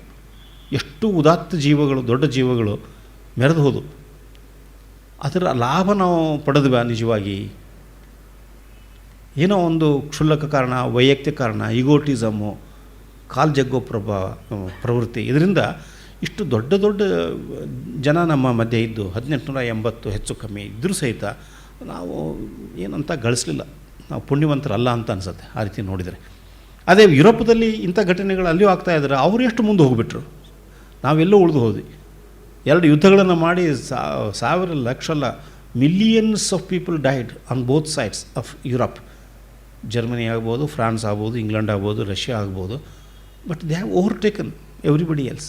Again they are in the vanguard of world history. ನಾವು ಇಷ್ಟು ದೊಡ್ಡ ಜನರನ್ನು ಇಟ್ಟುಕೊಂಡು ನಮ್ಮ ಮಧ್ಯ ನಾವು ಇನ್ನೂ ಎಲ್ಲಿದ್ದೀವೋ ಅಲ್ಲೇ ಇದ್ದೇವೆ, ಅಧೋಗತಿಯಲ್ಲೇ ಇದ್ದೇವೆ. ಇದನ್ನು ನೋಡಿದರೆ ಏನೋ ನಮ್ಮದು ಹಣೆ ಬರ ಸರಿ ಇಲ್ಲ ಅಂತ ಅನ್ಬೋದು. ಆದರೆ ನಾವು ಬದಲು ಮಾಡಬೇಕು ಹಣೆ ಬರವನ್ನು, ನಮ್ಮ ಕೈಲಿದೆ. If Europe can go head, why not India, why not Asia? ಅದಕ್ಕೆ ನಮ್ಮಲ್ಲಿ ಏನೋ ಒಂದು ಈ ಸೈಕಾಲಜಿಕಲ್ ಪಿಡುಗು, ವೈರತ್ವವನ್ನು ಬೆಳೆಸೋದು, ಒಬ್ಬರ ವಿರುದ್ಧ ಒಬ್ಬರನ್ನು ಕಟ್ಟೋದು, ಆ್ಯಂಟಿ. ಇವತ್ತು ಪ್ರಕಾಶ್ ಕಾರತ್ ಆಗಲಿ ಬೇರೆಯವರಾಗಲಿ ಮಾತಾಡೋ ಒಂದು ಶಬ್ದ ಏನಿದೆ, anti B J P, anti Congress, non B J P, non Congress. ಯಾಕೆ? You argue, plead for yourself, come up. If people like you, people vote for you. ಅದಿಲ್ಲ, ಆ್ಯಂಟಿ ಇರಬೇಕು ಬಿ ಜೆ ಪಿ ಅಥವಾ ಆ್ಯಂಟಿ ಕಾಂಗ್ರೆಸ್. ಆ್ಯಂಟಿ ಕಾಂಗ್ರೆಸ್ ಇವತ್ತು ಹೇಳ್ತಾರೆ, ಇಷ್ಟು 4.5 ವರ್ಷ ಅವ್ರ ಜೊತೆಗೇ they slept with them and this morning they find them unacceptable. ಇದು ನಮ್ಮ ಸ್ವಭಾವ ಏನಿದೆ ರಾಜಕೀಯದಲ್ಲಿ ಭಾಳ ಹಾನಿ ಮಾಡಿದೆ. We don't love one another, we don't trust one another, we don't respect one another. ಇದು ತಪ್ಪಾಗಿದೆ. ಕೊನೆಗೆ ಏನಾಗ್ಬೋದು, non B J P, non Congress, non B J P, non Congress ಅಂತ ಅವ್ರು ಹೇಳ್ತಾ ಹೋದರೆ ಕೊನೆಗೆ B J P and Congress will come together because you are putting them in the same basket for too long. ತಪ್ಪಾಗುತ್ತೆ. Will work together. B J P ನಾನು ಸಂದರ್ಭಕ್ಕೆ ಅನುಗುಣ ಆಗದೆ ಇದ್ದರೂ ಸಹಿತ ಸ್ವಲ್ಪ ಮಟ್ಟಿಗೆ in the tradition of Gokhale's liberalism, I would dare say, in England and in America, where democracy is flourishing, it has become very strong, they respect one another. ಅದು Republican ಆದರೆ ಡೆಮಾಕ್ರೆಟಿಗೂ ಗೌರವ ಕೊಡ್ತಾರೆ, ಲಿಬರಲ್ ರಿಪಬ್ಲಿಕನ್ಗೂ ಕೊಡ್ತಾರೆ ಅಮೇರಿಕಾದಲ್ಲಿ. ಇಲ್ಲಿನೂ ಅಷ್ಟೇ, labour party and conservative party, they respect each other. ಇಲೆಕ್ಷನ್ಸಲ್ಲಿ ಸೋತರೆ ಮರ್ಯಾದೆಯಿಂದ ಆರಾಮಾಗಿ ಅಪೋಸಿಷನ್ಗೆ ಕೂತು ಸಹಕಾರ ಕೊಡ್ತಾರೆ.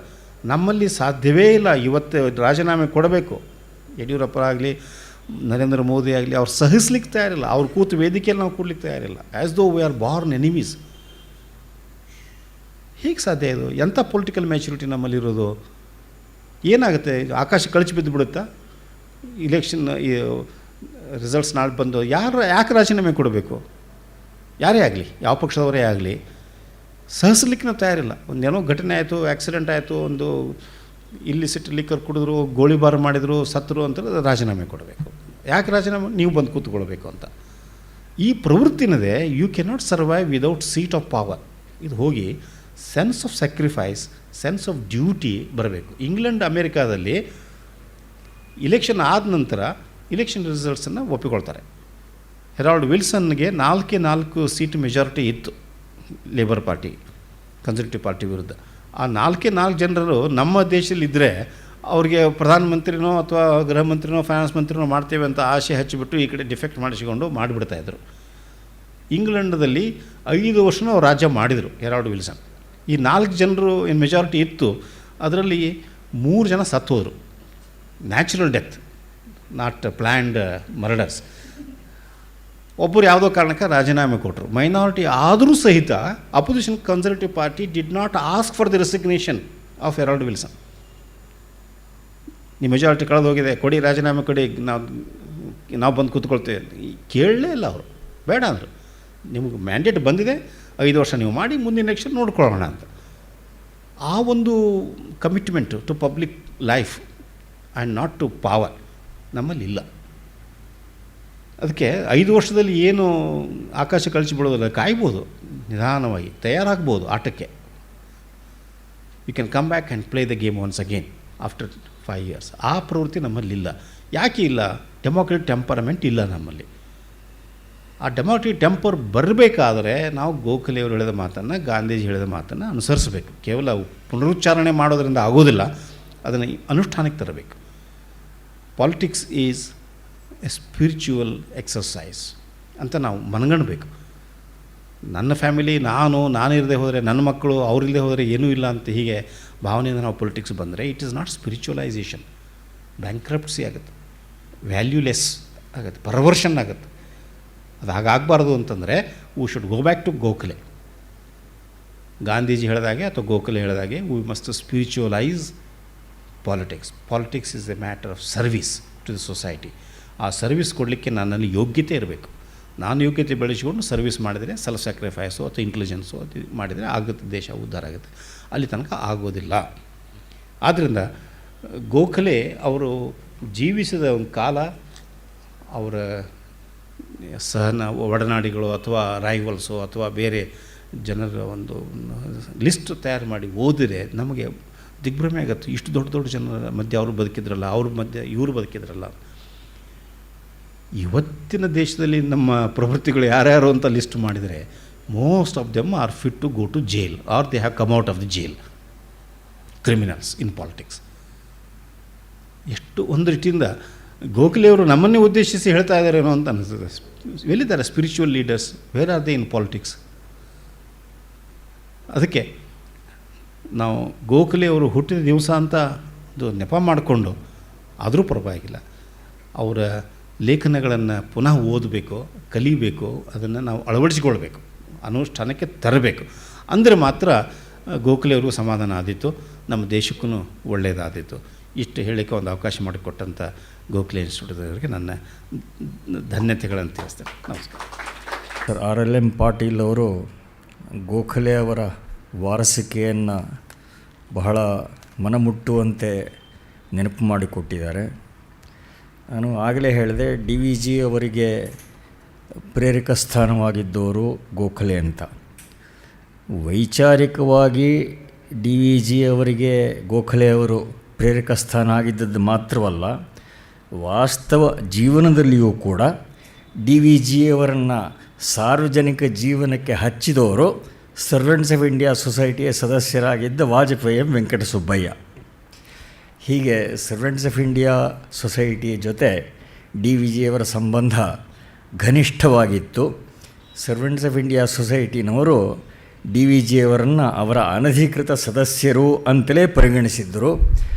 ಸರ್ವೆಂಟ್ಸ್ ಆಫ್ ಇಂಡಿಯಾ ಸೊಸೈಟಿ ಯಾವುದಾದ್ರೂ ಸಂದಿಗ್ಧ ಸಂದರ್ಭಗಳಲ್ಲಿ ಏನಾದರೂ ನಿರ್ಣಯಗಳನ್ನು ಕೈಗೊಳ್ಳಬೇಕಾದ ಸಂದರ್ಭಗಳಲ್ಲಿ DVG ಅವರ ಸಲಹೆಯನ್ನು ಕೇಳ್ತಾ ಇದ್ದರು. ಹೀಗೆ for all practical purposes DVG was A member of servants of India society. ಇದು ಒಂದು ಇವರು ಇಂಪೀರಿಯಲ್ ಲೆಜಿಸ್ಲೇಟಿವ್ ಕೌನ್ಸಿಲ್ ವಿಷಯ ಹೇಳಿದರು. ಈ ಆಗಿನ ಹೇಗೆ ಇದು it looks like another world ಅನ್ನೋದಕ್ಕೆ ಅವರ ಆರ್ಥಿಕ ವಿಷಯಗಳಲ್ಲಿ ವಿಶೇಷ ತಜ್ಞತೆ ಇದ್ದವರು ಗೋಪಾಲಕೃಷ್ಣ ಗೋಖಲೆ. ಆಗಿನ ಬ್ರಿಟಿಷ್ ಸರ್ಕಾರದ ಫಿನಾನ್ಸ್ ಮೆಂಬರ್ ಯಾರು ಇರ್ತಾ ಇದ್ದರು ಅವರು ಎಲ್ರಿಗಿಂತ ಹೆದರ್ತಾ ಇದ್ದಿದ್ದು ಗೋಖಲೆ ಅವರ ಬಗ್ಗೆನೇ. ಇವರ ವಿಶ್ಲೇಷಣೆ ಎಷ್ಟು ವೈಜ್ಞಾನಿಕವಾಗಿ ತರ್ಕಬದ್ಧವಾಗಿ ಅಂಕಿ ಅಂಶಗಳ ಆಧಾರಿತವಾಗಿ ಇರ್ತಾ ಇತ್ತು ಅಂತ ಹೇಳಿದ್ರೆ, ಅವರು ಗೋಖಲೆ ಅವ್ರಿಗೆ ನಾ ಎಲ್ಲರನ್ನೂ ಎದುರಿಸ್ಬೋದು, ನಿಮ್ಮನ್ನು ಮಾತ್ರ ಎದುರಿಸೋದು ಕಷ್ಟವಾಗುತ್ತೆ ಅಂಥೇಳಿ the finance member invariably he used to make a deal with Gokhale. ನಾಳೆ ತಾವು ಯಾವ ವಿಷಯಗಳ ಬಗ್ಗೆ ಮಾತಾಡ್ತೀರಿ ದಯವಿಟ್ಟು ನಮಗೆ ಸ್ವಲ್ಪ ತಿಳಿಸಿ, ನಾವು ತಯಾರಾಗಿ ಬರ್ತೀವಿ ಅಂತ. ಸೊ ಅಲ್ಲಿ ಇಂಪೀರಿಯಲ್ ಲೆಜಿಸ್ಲೇಟಿವ್ ಕೌನ್ಸಿಲ್ನಲ್ಲಿ ಬಡ್ಜೆಟ್ ಡಿಸ್ಕಷನ್ ಆಗೋದಕ್ಕೆ 1 ದಿವಸ 2 ದಿವಸ ಮೊದಲು the finance member used to visit Gokhale. ಇವರು ಒಂದು ಚೀಟಿಯಲ್ಲಿ ಬರೆದಿಟ್ಟಿರ್ತಾರೆ, ನೋಡಪ್ಪ ಈ ವಿಷಯಗಳ ಬಗ್ಗೆ ನಾನು ಮಾತಾಡ್ತೀನಿ ಅಂತ. He would be ready with A slip of paper. ಹೀಗೆ ಬ್ರಿಟಿಷ್ ಸರ್ಕಾರದವರು ತಯಾರಾಗ್ತಾ ಇದ್ದು. ಆಗಿನ ಸಂದರ್ಭಗಳು ಹೇಗೆ, ಆಗಿನ ಸನ್ನಿವೇಶ ಸಂಬಂಧಗಳು ಹೇಗಿತ್ತು ಅನ್ನೋದಕ್ಕೆ ಅದು ಒಂದು ನಿದರ್ಶನ. ಈ ಲಿಬರಲಿಸಮ್ ಅನ್ನೋದು ಕೆಲವು ಉದಾತ್ತ ವರ್ತನೆಗಳಿಗೆ ಕೊಟ್ಟಿರುವ ಒಂದು ಹೆಸರು. ಸುಮಾರು 55-56ನೇ ಇಸ್ವಿಯಲ್ಲಿ ನಾವು DVG ಅವ್ರನ್ನ ಕೇಳಿದ್ವು, ಗೋಖಲೆ ಅವರು ಹೋಗಿ 50 ವರ್ಷ ಆಗಿದೆ, ಇವತ್ತಿಗೂ ಅವರ ಚಿಂತನೆ ಹೇಗೆ ಸಂಗತ, ನಮಗೆ ಎಲ್ಲ ಸ್ವಲ್ಪ ತಿಳಿಸಿ ಅಂತ. ಹೌದು, ಅದು ಹೇಳೋದು ಒಳ್ಳೆಯದು ಅಂತ ಕಾಣುತ್ತೆ ಅಂತ DG ಅವರು ಮನಸ್ಸು ಮಾಡಿ 1958 ಇಲ್ಲಿ ಗೋಖಲೆ ಜನ್ಮದಿನ ದಿವಸ DVG ಅವರು ಒಂದು ವಿಸ್ತಾರವಾದ ಭಾಷಣ ಮಾಡಿದ್ರು, ಹಾಗೆ ಗೋಖಲೆಯವರ ಚಿಂತನೆ ನಮ್ಮ ಕಾಲಕ್ಕೂ ಸಂಗತ ಅಂಥೇಳಿ. ಆಮೇಲಿಂದ 58ರಲ್ಲೇ ಅದು ತ್ರಿವೇಣಿ ಪತ್ರಿಕೆಯಲ್ಲಿ ಕೂಡ ಪ್ರಕಟ ಆಯಿತು ಆ ಪ್ರಬಂಧ. ಅದರಲ್ಲಿ ಇವರ ಈ ಚಿಂತನೆಯ ದೃಷ್ಟಿಯಿಂದ ವೈಚಾರಿಕವಾಗಿ ಹೇಗೆ ಗೋಖಲೆಯವರ ವಾರಸಿಕೆ ಸಾರ್ವಕಾಲಿಕವಾದ್ದು ಅನ್ನೋದನ್ನು DVG ಅದರಲ್ಲಿ ವಿಸ್ತಾರವಾಗಿ ಪ್ರತಿಪಾದನೆ ಮಾಡಿದರು. ಇದು ರಾಜ್ಯಾಂಗ ನಡಾವಳಿಗಳ ತಾರ್ಕಿಕ ಅವಲೋಕನ ಇರಬೇಕು, ಅಧಿಕಾರ ವ್ಯಾಪ್ತಿಗೆ ಉಚಿತ ಮಿತಿ ಇರಬೇಕು, ಸಾಮಾನ್ಯ ಜನರ ಪಾತ್ರ, ರಾಜ್ಯಾಂಗದ ಧ್ಯೇಯ ಸಾಧನೆಗೆ ಜನರ ಕೊಡುಗೆ, ಇವುಗಳ ಬಗ್ಗೆ ಸ್ಪಷ್ಟತೆ ಇರಬೇಕು. ಸರ್ಕಾರದಿಂದ ಲಾ ಆ್ಯಂಡ್ ಆರ್ಡರ್ ರೀತಿಗಿಂತ ಮಿಗಿಲಾಗಿ ಸಮಾಜ ಹಿತ ದೃಷ್ಟಿಯ ವರ್ತನೆ ಇರಬೇಕು. ಹಣಕಾಸು ಮತ್ತಿತರ ವ್ಯವಹಾರಗಳಲ್ಲಿ ಹೊಣೆಗಾರಿಕೆ ಇರಬೇಕು. ಜನರಿಂದ ಸರ್ಕಾರದ ಧೋರಣೆಗಳ ಸತತ ಪರೀಕ್ಷಣೆ ಆಗಬೇಕು ಮತ್ತು ಅಭಿಪ್ರಾಯ ಪ್ರಕಟೀಕರಣ, ನಿಷ್ಪಾಕ್ಷಿಕತೆ, ನಿರಂತರ ಜನಜಾಗೃತಿ, ಪ್ರಜಾ ವ್ಯಕ್ತಿ ವಿಕಾಸ, ಈ ಅಂಶಗಳೆಲ್ಲನೂ ಲಿಬರಲಿಸಮ್ನ ಪರಿಭಾಷೆಯಲ್ಲಿ ಸೇರಿವೆ. ಯಾವುದೇ ಪಕ್ಷಕೂಟಗಳ ಆಡಳಿತ ಇದ್ದರೂ ಈ ಮೌಲ್ಯಗಳು ಮಾತ್ರ ಎಂದೆಂದಿಗೂ ಸಂಗತವಾಗಿಯೇ ಉಳಿಯತ್ವೆ. ಅವಕ್ಕೆ ನಮಗೆ ಸ್ಫೂರ್ತಿ ಸ್ಥಾನವಾಗಿರೋರು ಗೋಪಾಲಕೃಷ್ಣ ಗೋಖಲೆ. ಹೀಗಾಗಿ ಇವತ್ತಿಗೂ ಕೂಡ ಅವರ ಜೀವನ, ಕೃತಿಗಳು, ಭಾಷಣಗಳು ಅಧ್ಯಯನಾರ್ಹ ಆಗಿವೆ. ಇವತ್ತು ಗೋಖಲೆಯವರ ಸ್ಮರಣೆಯನ್ನು ಮಾಡಿಕೊಟ್ಟು ಪ್ರೊಫೆಸರ್ RLM ಪಾಟೀಲ್ ಅವರು ತುಂಬ ಉಪಕಾರ ಮಾಡಿದ್ದಾರೆ. ಅವರಿಗೆ ತಮ್ಮೆಲ್ಲರ ಪರವಾಗಿ ಧನ್ಯವಾದ ಸಲ್ಲಿಸ್ತಾ ಇದ್ದೇನೆ.